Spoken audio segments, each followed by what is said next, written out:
BJP अध्यक्ष JP Nadda का पश्चिम बंगाल दौरा है और इससे पहले इस वक्त हमारे साथ बातचीत के लिए पश्चिम बंगाल की 48 सीटों के प्रभारी नरोत्तम मिश्रा जी मौजूद हैं। नरोत्तम जी, एक मुट्ठी चावल, ये अभियान क्या है? सीटें 48 नहीं 57 है। मूल रूप से वहां पर आम जन से जुड़ना और बताना कि देखो केंद्र की जो योजनाएं हैं, लॉकडाउन में गेहूं भेजा, चावल भेजा, नमक भेजा, गरीब तक पूरा नहीं पहुंच पाया क्योंकि जो दीदी के लोग थे उन पर ठेका था।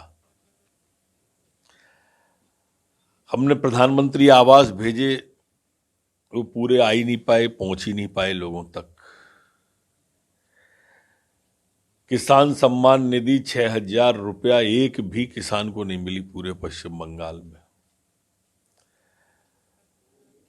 स्वास्थ्य योजना जो प्रधानमंत्री जी की थी, आयुष्मान योजना, 5 लाख रुपया साल का जो आना था, एक भी आदमी को लाभ नहीं मिला पश्चिम बंगाल में। अब समझ में नहीं आ रही, दुश्मनी भाजपा से है और निकाली गरीबों से जा रही है, निकाली किसानों से जा रही है। हमसे लड़ाई है तो हमसे लड़ो ना, गरीब से क्यों लड़ रही हो? गरीब के लिए क्यों ये काम रोके जा रहे हैं? ऐसा घर घर तक पहुंचाना ये लक्ष्य है। माननीय राष्ट्रीय अध्यक्ष जी जा रहे हैं, उनका स्वागत है, पलक पावड़े बिछाकर लोग कर रहे हैं। ममता बनर्जी हमेशा बाहरी का मुद्दा उठाती रही हैं, इसे आप कैसे देखते हैं?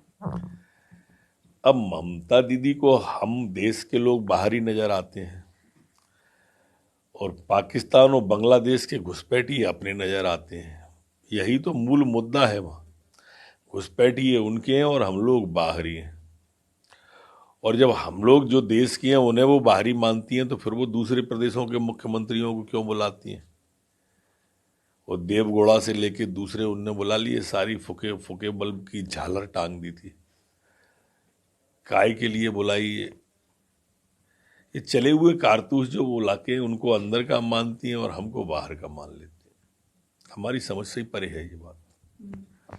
ये भी देखा जा रहा है, अमित शाह जहां जहां जा रहे हैं चुनाव दौरे के लिए, ममता बनर्जी भी उन्हीं जगह जा रही हैं और ऐसा भी लग रहा है कि वो हिंदुत्व का सहारा भी ले रही हैं। यानी ये कहा जाए कि टीएमसी अब बीजेपी की जो रणनीति है उसको फॉलो कर रही है। वैसे तो सब राजनेताओं को आखिर में वही आना पड़ेगा जो भारतीय जनता पार्टी की है, क्योंकि राष्ट्रवाद ही एकमात्र विकल्प है देश को चलाने के लिए।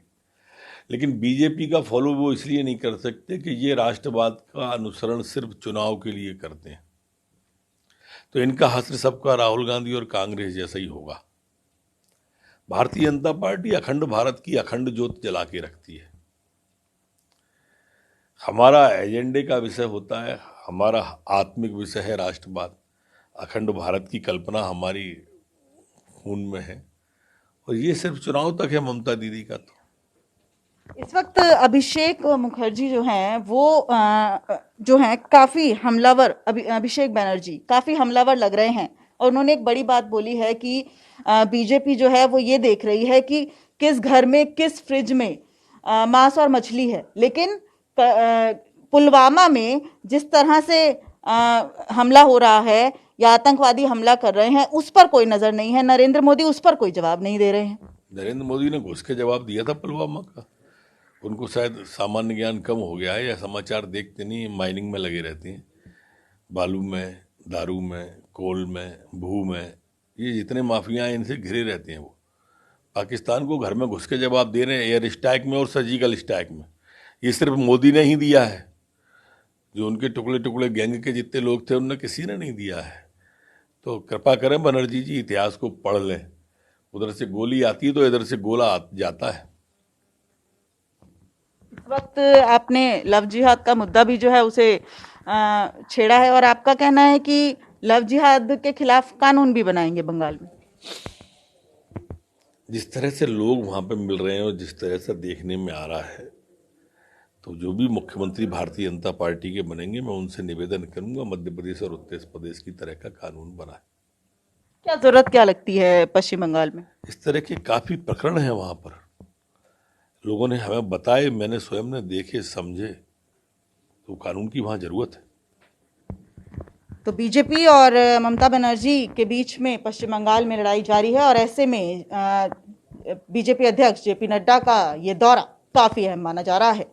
कैमरामैन भरत के साथ दिव्या अग्रवाल, दिल्ली, न्यूज़ 24। नमस्कार, मैं हूं मानक गुप्ता।